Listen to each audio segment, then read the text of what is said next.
about this, things that are a little bit more, to the point, little things that are a little bit more, what am I trying to say? I think you get what I'm trying to say. Things that are more narrow and focused, more general, those types of things I'd be happy to talk through. So session 2, building a lasting legacy. I watched this video a few months ago. It's like one of those ones that comes up on your feed on Facebook. And it was this guy, he's hiking up one of those mountains in the Alps, like completely snow covered, right? So he gets all the way up to like the summit, and then he takes out the skis that he had on his back, and then he gets on his skis and they skis down the mountain, fresh snow, not a soul around, and it was like really cool and like a really cool video, like what a moment, like what a cool experience, but I'm like, that did not seem worth it to me. I don't know how long it took him to climb up that mountain, and he was down the bottom of it in like 10 minutes, So I'm like, I mean, good for you, buddy. I'm glad that you did the video and I get to watch it, but I don't think I'm interested in doing anything like that. There is this phenomenon, and everybody's going to face it at some point. Maybe some of you are already there, where you spend your whole life sort of trudging up the mountain. It feels like every step is work. And then you get into this phase where it's like, okay, now it's time to retire. And now it's time to start pulling money from all of these assets that you've built up over time, and you've got to make this last. And now we're going down the hill, and this feels like we're going way faster than it took to get up the hill. And like, how do I make this work, right? And just even psychologically, moving from a framework of save, build, to now, okay, spend, that's tough for a lot of people. So how do we navigate that successfully? I want to give you some practical insight on, first of all, retirement, income in retirement, but then we're also going to talk taxes and then even some estate planning, and hopefully some of these things that we mentioned will be helpful to you. So let's start here with building your retirement paycheck. Building your retirement paycheck. How do you do that? Well, the first source of income for most Americans is going to be Social Security. But of course, I think as you are all well aware, you cannot rely on Social Security to pay you everything that you are making beforehand. All right? Social Security is a supplement. It is not a replacement. If Social Security is your only income in retirement, that's going to be a very humble retirement. And it's not that people can't make it work, because of course there are millions of Americans that's what they're doing. They're making it by on Social Security, but it's tough. It is very, very tight. So here's some things I want you to know about Social Security. First of all, how are benefits calculated? How do they even decide how much you get from Social Security? Here's what they do. They take your 35 highest earning years and then index it for inflation. In other words, adjust that number to what it would be in today's dollars. So maybe you made a certain amount in 1992, but then they would adjust that for what it would be in today's dollars. And then they take those 35 years and then they divide it to get your average income, and then they put it, and then they determine your benefit based on these tiers. So here's your income, all right, your average income. On the first bit, you get 90% of that amount. On the second bit, you get 32% of that, and then anything above, you get 15% of it. So here's the thing. The more you made, the less you're getting from Social Security. Does that make sense? Because if your average income was, let's just say $5,000, okay, on the first bit, you're getting 90% of that, but on the second bit, only 32, and on the last bit, only 15. So the more money you made, you're only getting 15% of that back from Social Security for your monthly amount. So somebody that had very high income, maybe their average was $9,000 a month, their Social Security benefit might only be $3,200, $3,300, okay? Now, they will adjust it every year for inflation. They do a cost of living adjustment. So they'll look at what was inflation last year. Oh, it was 3%. Okay, your monthly payment, we're going to boost it by 3%. There was something else I was going to mention on that. Oh, the average is 40% of what you were making before. So for the average American, whatever they were making before retirement, Social Security is going to pay them about 40% of that. So if they were making about $5,000 a month, they're going to get probably in the neighborhood of $2,000 a month from Social Security. If you're used to living off of $5,000 a month and now you have $2,000, that's not going to work, right? You need something additionally. So here's how I would encourage you to think of it.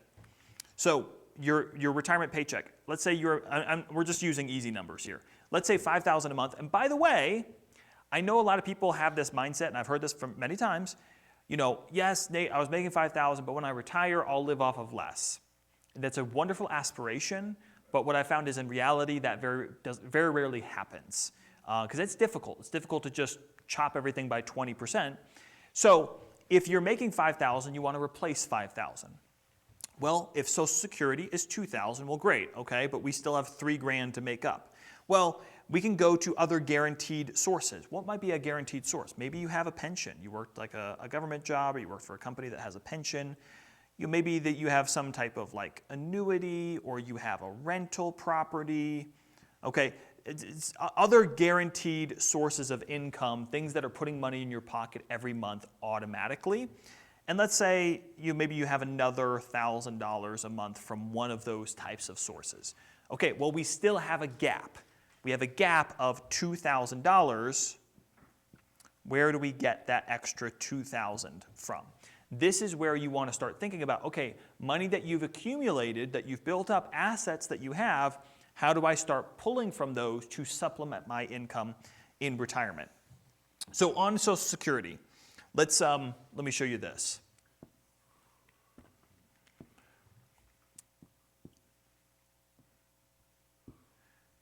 Currently, it used to be that you could claim Social Security at 65 and get your full payment. No longer. Now it's 67. That's the full retirement age, FRA, full retirement age. So you can go, and by the way, if you haven't done this, you can go on ssa.gov. It's free. It's the Social Security website. Put in your information. They will give you an estimate of what your Social Security payment will be or would be based on your earnings so far. So if you're not collecting Social Security but you would like to know what that's going to look like, you can go on ssa.gov and get that. What they're going to show you, though, is here's how much you'll get at age 67, your full retirement age. But you can claim as early as 62. So you can start Social Security at 62, but you're going to get less. How much less? 30% less. So if this was $3,000 a month, you're only getting $2,100 if you take it at 62. If you wait, though, you can wait as late as 70, though.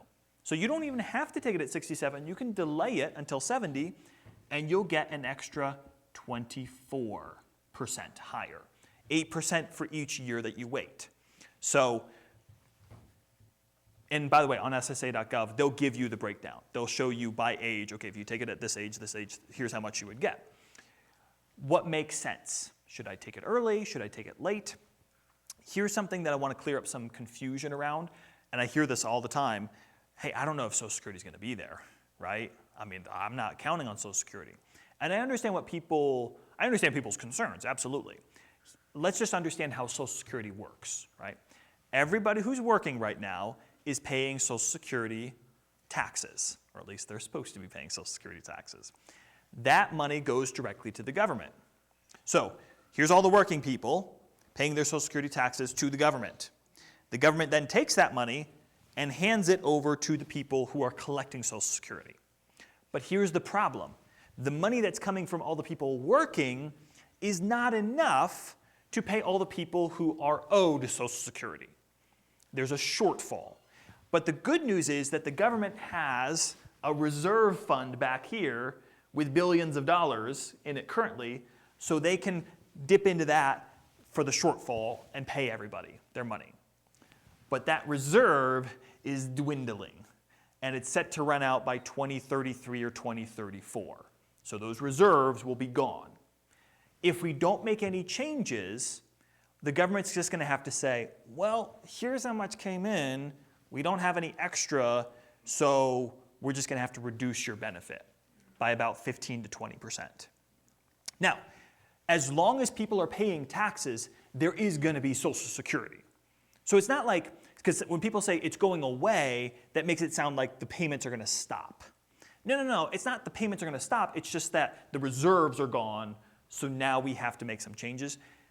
But honestly, folks, I think what's going to happen, and it's just our politicians, their hand is going to be forced. Nobody wants to deal with it right now because it's not popular. Nobody wants, but they're going to have to. And what they're probably going to do is just increase the Social Security taxes and move the age back. It's probably what's going to happen. Now, I mean, we'll see. I don't know.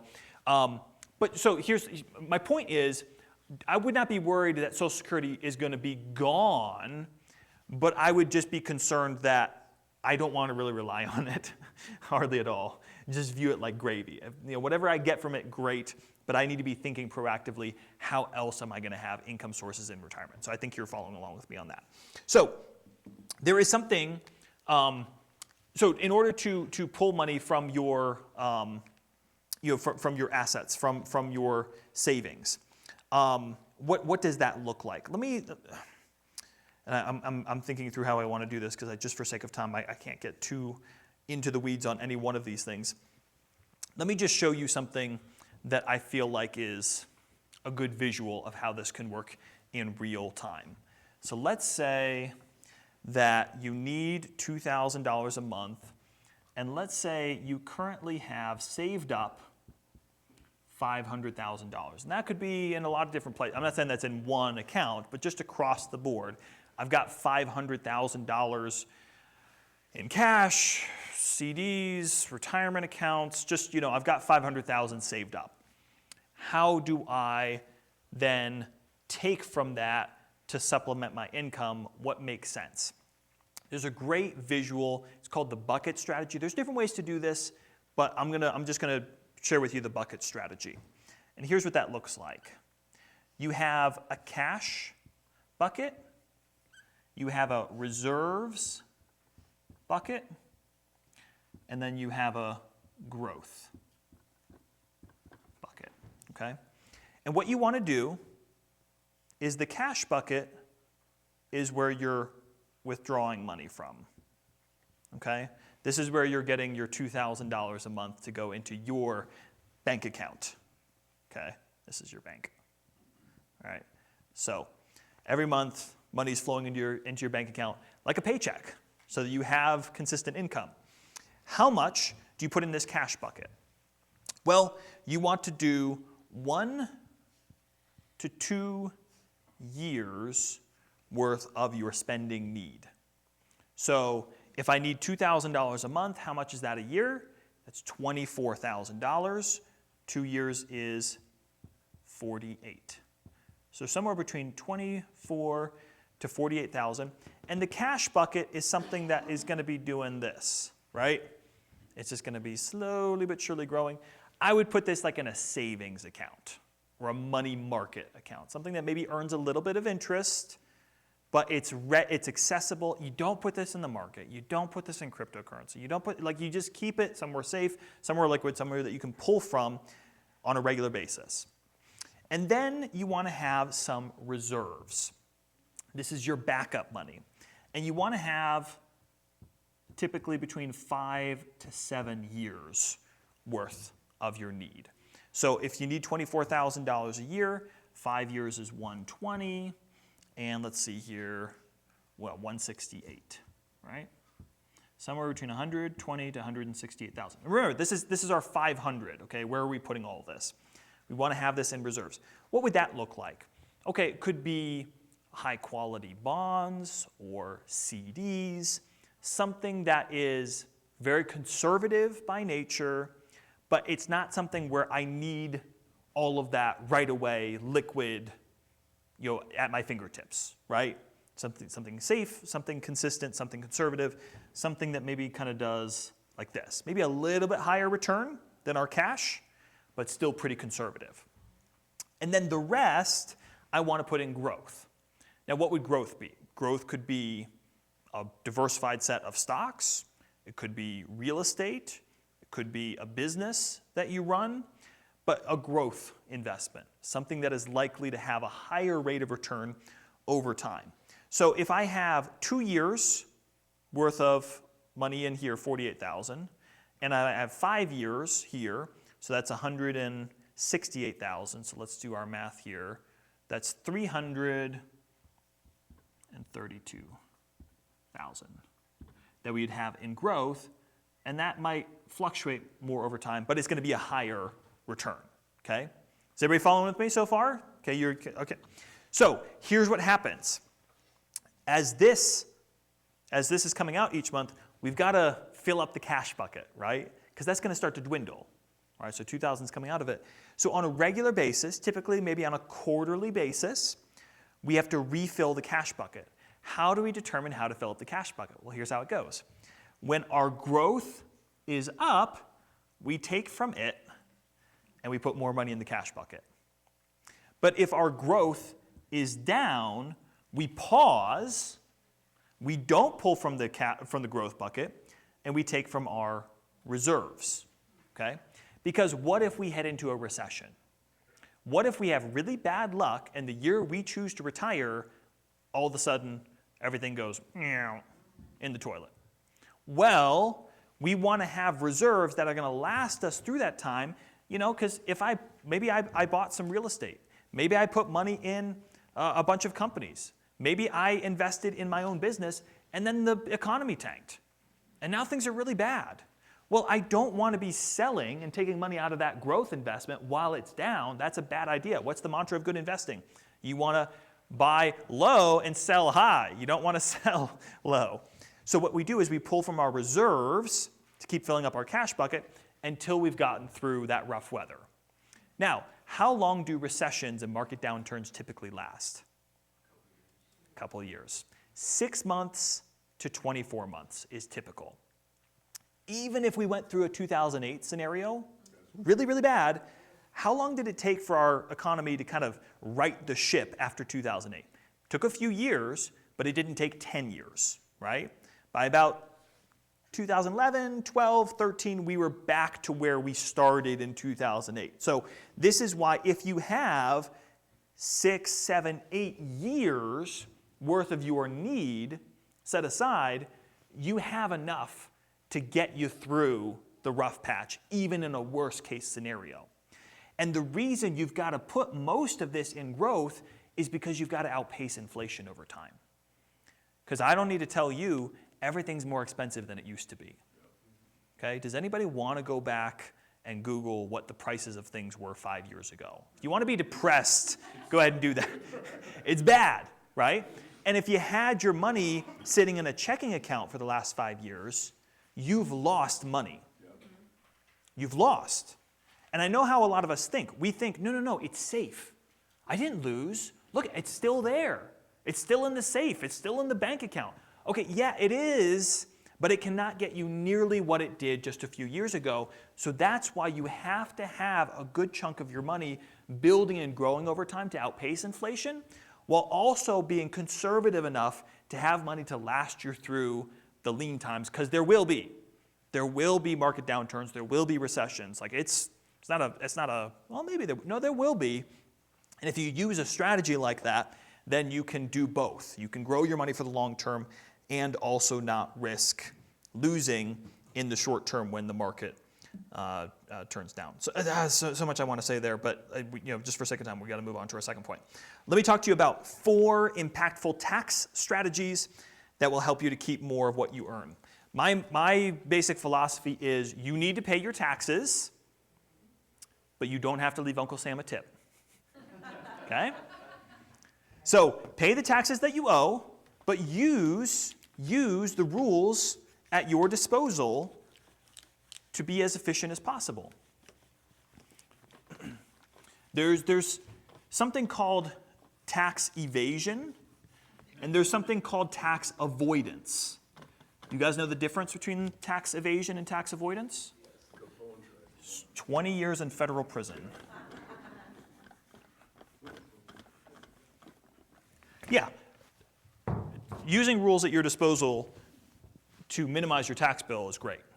Okay. lying to the IRS and saying, oh, I didn't make any money this year. Okay, well, that's not good.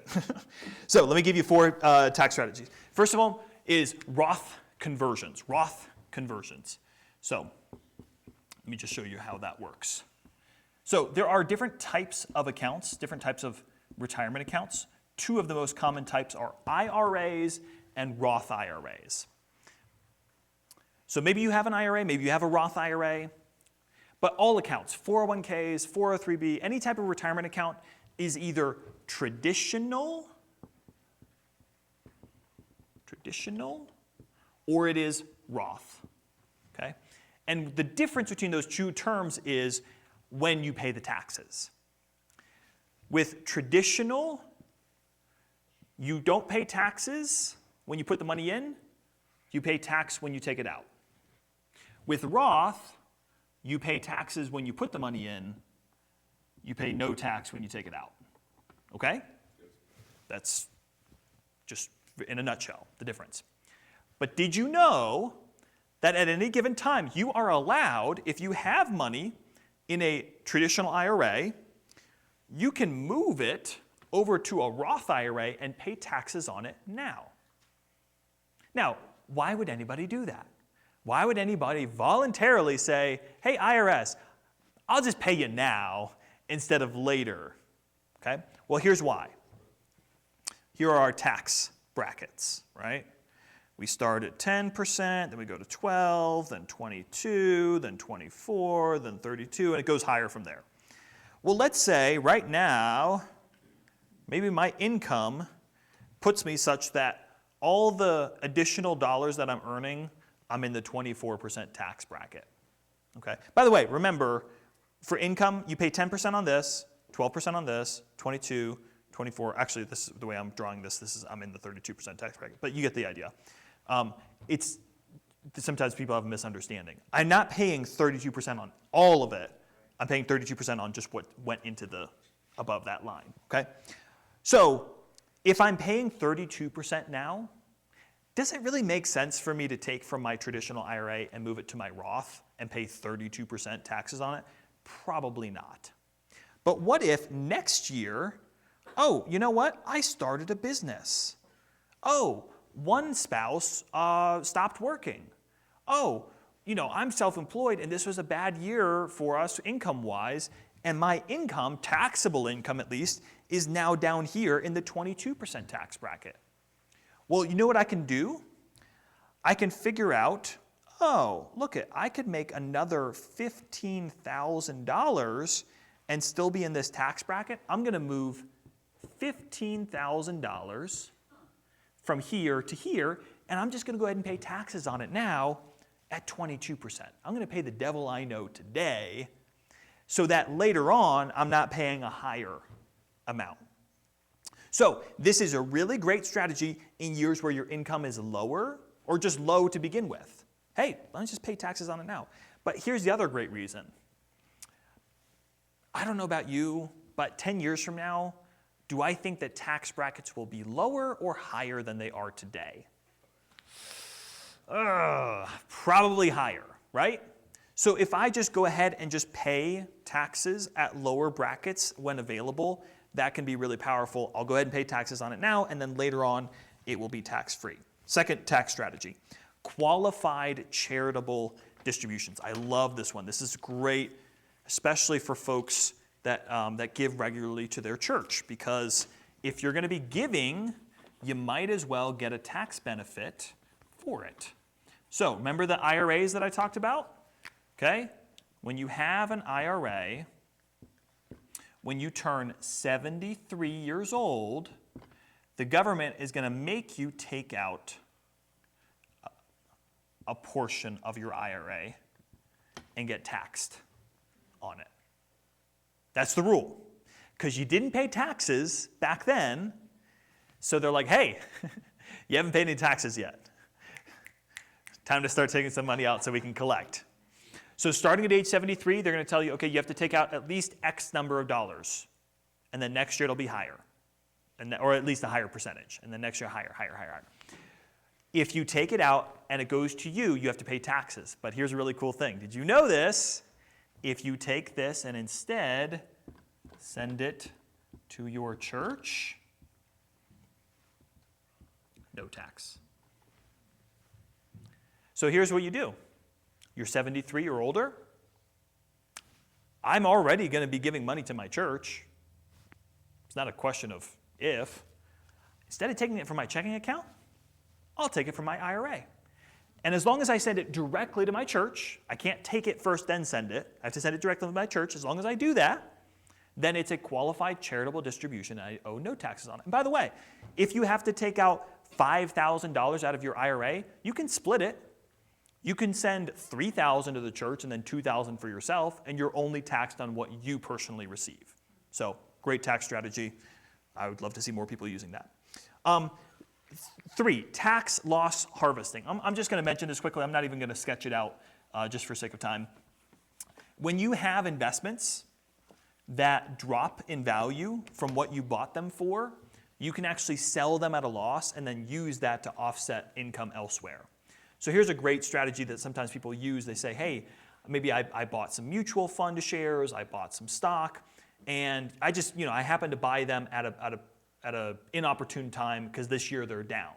Well, what you can do is you can actually sell them. Now, if you have it like in a retirement account, it's different. But if you just personally bought them in a regular investment account, you can sell them at a loss, take that money, reinvest in something else similar. Can't invest in the exact same thing, but you invest in something similar, and then take that loss and it offsets your income, for that year. So in other words, oh, hey, I want to invest in, this U.S. stock fund. Well, I invested it the year that, the U.S. stock market was down and now it's down 10%. Okay, I'm going to sell it. I lost $5,000 on this investment, but I'm just going to reinvest it in a different fund that also invests in similar stocks.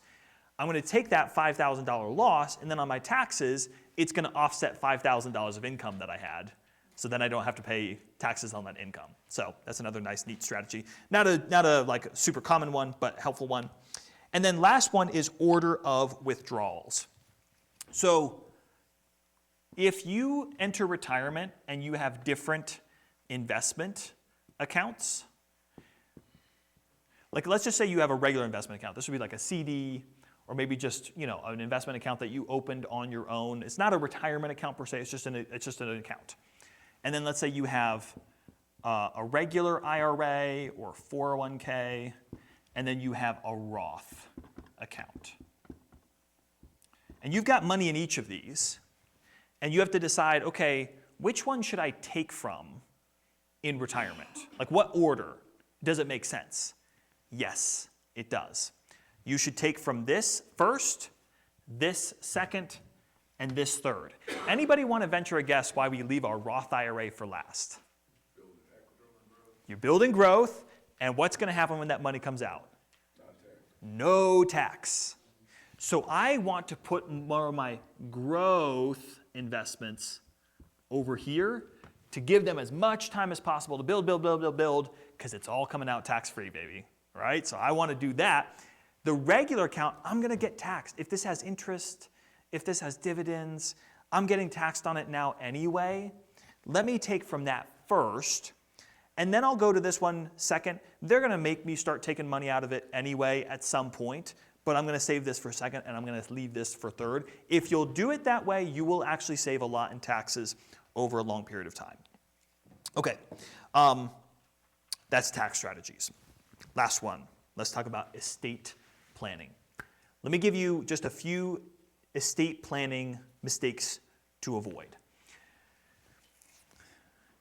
You've seen the videos. I get, what's that German word when you get pleasure from seeing other people's failure? It's escape.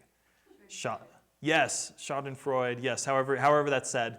You ever seen those videos, those compilations of like people celebrating too early? Like they're in a race and they like start taunting the person next to them or like right behind them, and then they trip right before the finish line. I love those videos. I just get so much enjoyment out of them. But the ones that are actually kind of like, oh, just make me feel so bad is, you seen those ones where like the person's running the marathon and then like right before the finish line, there's like barriers and stuff and it's kind of confusing and they go the wrong way. and then they lose the race because they just got confused about, no, it's this. You seen those? Ugh, I hate that. The estate planning, to me, it's like the person who's run an amazing marathon and then 100 yards from the finish line goes the wrong way, okay? And they undo so much of the hard work that they've been doing for so long. So let's talk through some estate planning considerations, things that will be really, really helpful and avoid, making a mistake at, near the finish line. Okay, first of all, always have a will and name beneficiaries. Always have a will and name beneficiaries. A will is very simple to do. If you don't have a will, put it on your to-do list. It's that important. A will specifies your desires of what happens to your assets, to your property, when you pass away. And you will pass away. None of us are getting out of this alive, okay? So it's going to happen. We don't like to think about it, but we need to plan ahead. So have a will. And it can be very simple. You're like, I'm leaving it all to my kids. Great. Put that in the will then, right? Because if you don't, then it's up to your state to determine how that gets distributed. And that may or may not coincide with your wishes. But beneficiaries are also important. So if you have accounts that allow you to name beneficiaries, if you have life insurance, you have investment accounts, these types of things, name beneficiaries. Now, here's a good question. If your will says one thing, but your beneficiaries are different, who does the money go to? I'll give you the answer. It's your beneficiaries. So if your will says, I would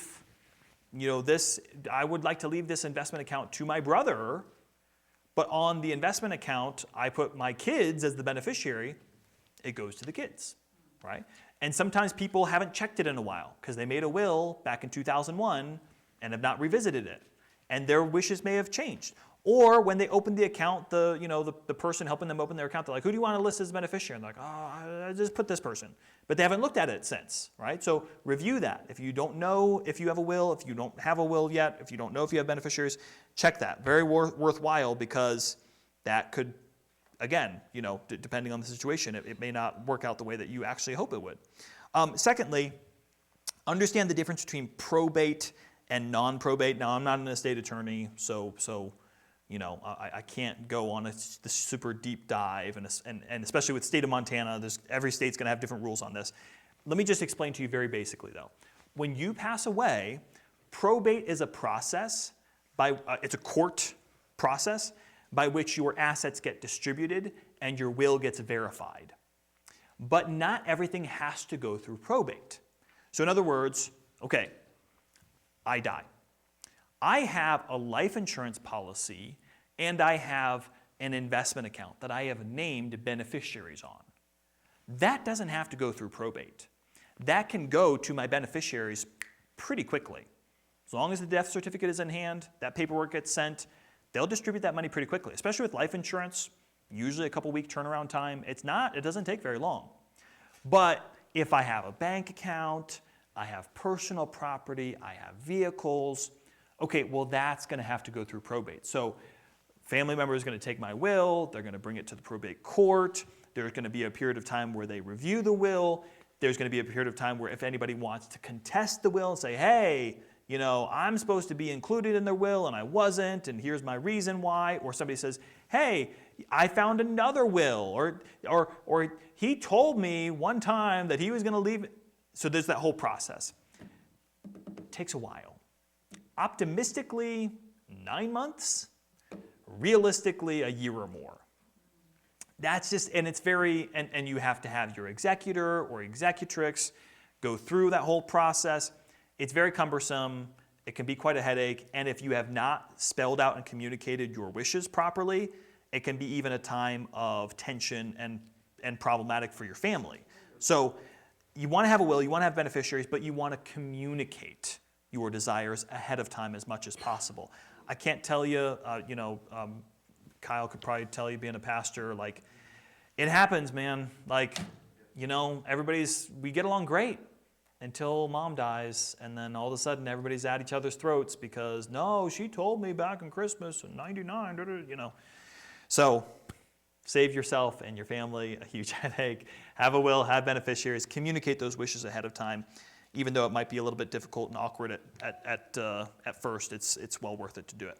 Okay, charitable giving. Last one. This is my favorite one, though. Okay, let's talk about charitable giving. Let me give you some great ways to be generous and make a big impact with your estate planning. Okay, and I'm gonna give you three strategies.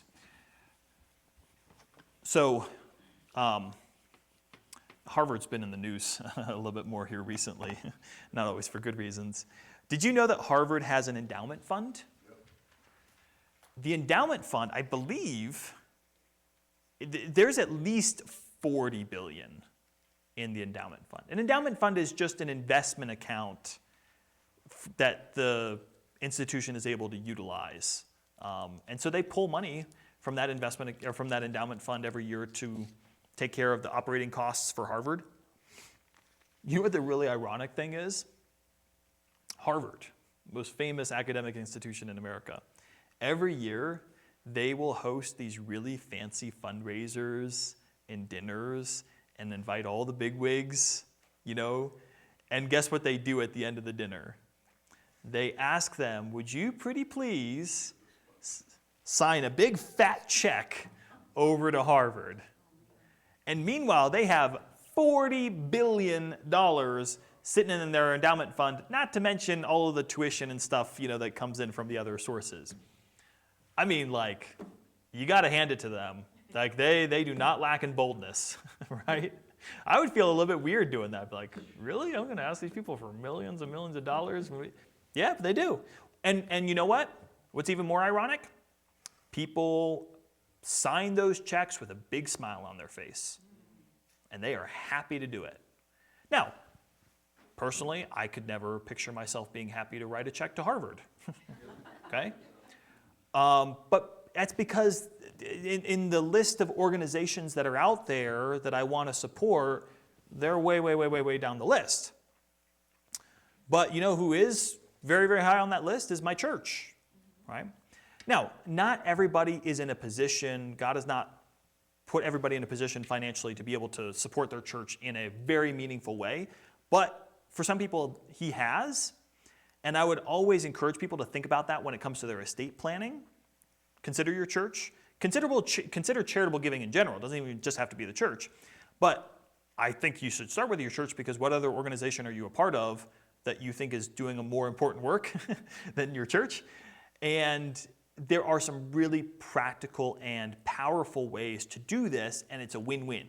Because not only is it impactful, and it's a great act of generosity, but it can help you be very smart and efficient with your money, and make sure that more of that goes to what you want it to and not to Uncle Sam.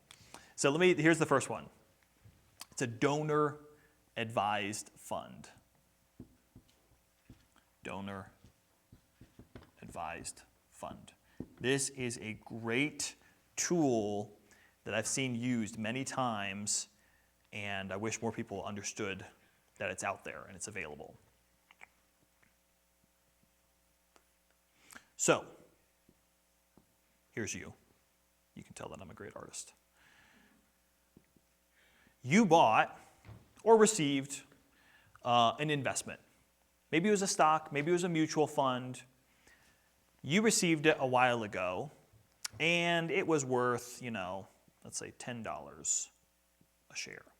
But it has grown considerably since then, and now it is worth $50 a share. You say, great, awesome. But here's the problem. When you sell that investment, all of this growth is a capital gain and will be taxed. So you say, hey, I want to be generous. I want to donate some money to my church, to a nonprofit. I'm going to sell some of my investment here, and then I'm going to give that money. Okay, well, if you do that, a good chunk of that is not going to go to the church. A good chunk of that is going to go to taxes. All right, so some of it will go to the church, some of it will go to taxes. But what you can do instead is you can donate that to a donor-advised fund, which is like an endowment fund. You still maintain control of how that money gets distributed or invested. But once it is given to the donor advised fund, technically it has been given to charity and it can no longer go back to you for personal gain. It has to then go to a nonprofit, but it doesn't have to go immediately.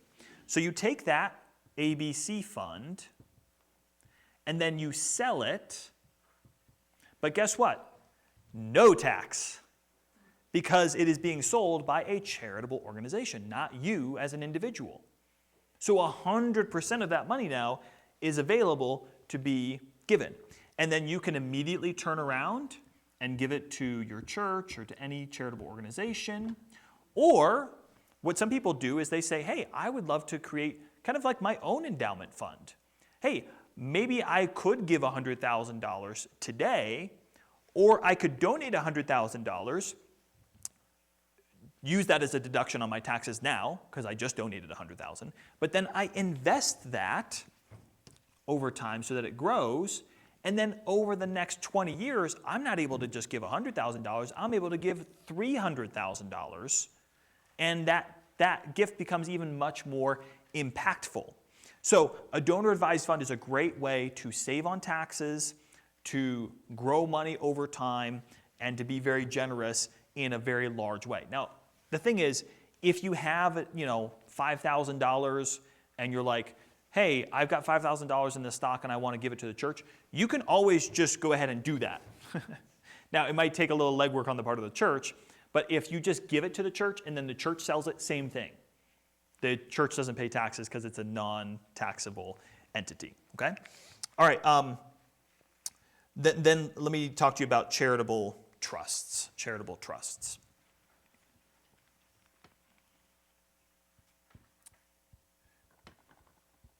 Charitable remainder trust.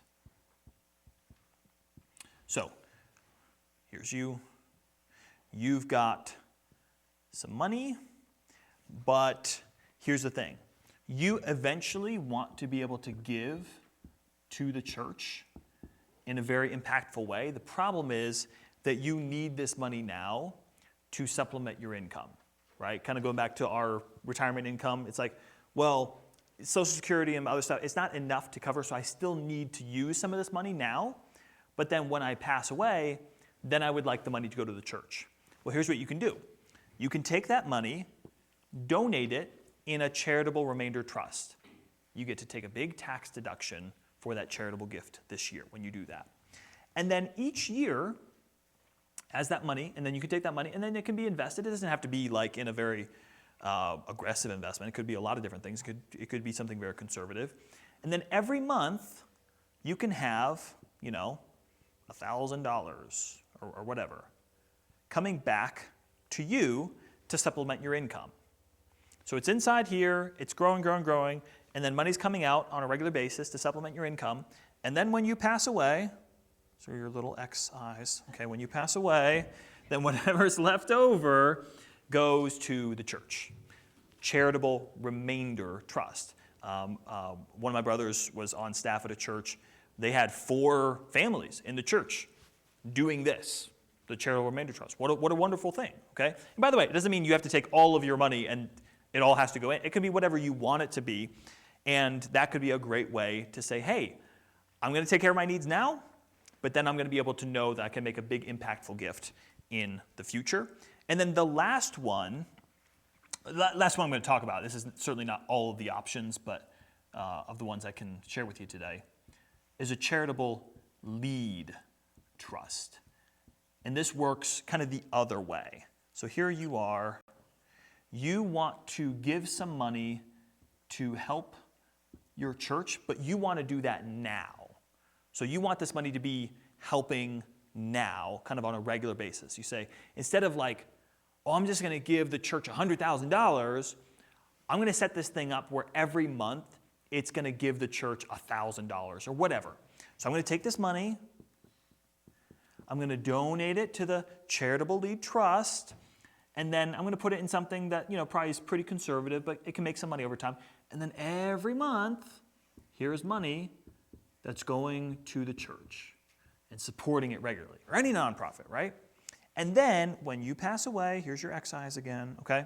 Whatever is left over will go to your beneficiaries. So maybe like your kids, grandkids, whoever you want it to be.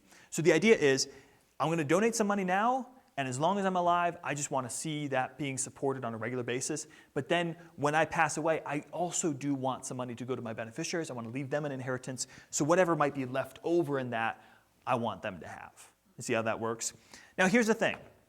I know I threw a lot of things at you, and I sketched a lot of stuff, and there was probably some stuff you're like, Nate, I don't know. I don't know what that was. That seemed interesting, but I can't quite wrap my head around it.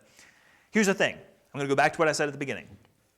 If you will write down 1 or 2 or 3 things that you can start doing in your finances, this will have been helpful. We covered a lot of ground and a lot of different topics. They're not all going to apply to you. They're not all going to be stuff that you need to do right now. But find what is actionable. Find what is realistic for you and start to take steps on that. And I know you'll be helped by it. Before we dismiss here, we're going to go and have some lunch. Kyle, I'll let you give the instructions. I'll just reiterate, if you have some questions for me, I'm happy to answer those now. And then I'm really looking forward to tomorrow's sessions, the small group, and then the Sunday morning. We're just going to be a great time looking into God's Word and just understanding how we can have a healthier view and attitude and relationship with money as Christians. I know it can be daunting. I know it can be sort of stress and anxiety inducing, but that's not what God wants. That's not the relationship God wants us to have with money. God wants us to have a generous and joyful spirit, to say, wow, God, you've blessed me. You've given me some great resources. Let me make sure that I'm using it in a way that honors you, and that in all of the things that I do, I can stand before God one day and hear him say, well done. Well done in your relationships. Well done in your parenting and your friendships and your workplace, but also in your relationship and how you used money. And that would be a wonderful, wonderful thing. So, Kyle, why don't you go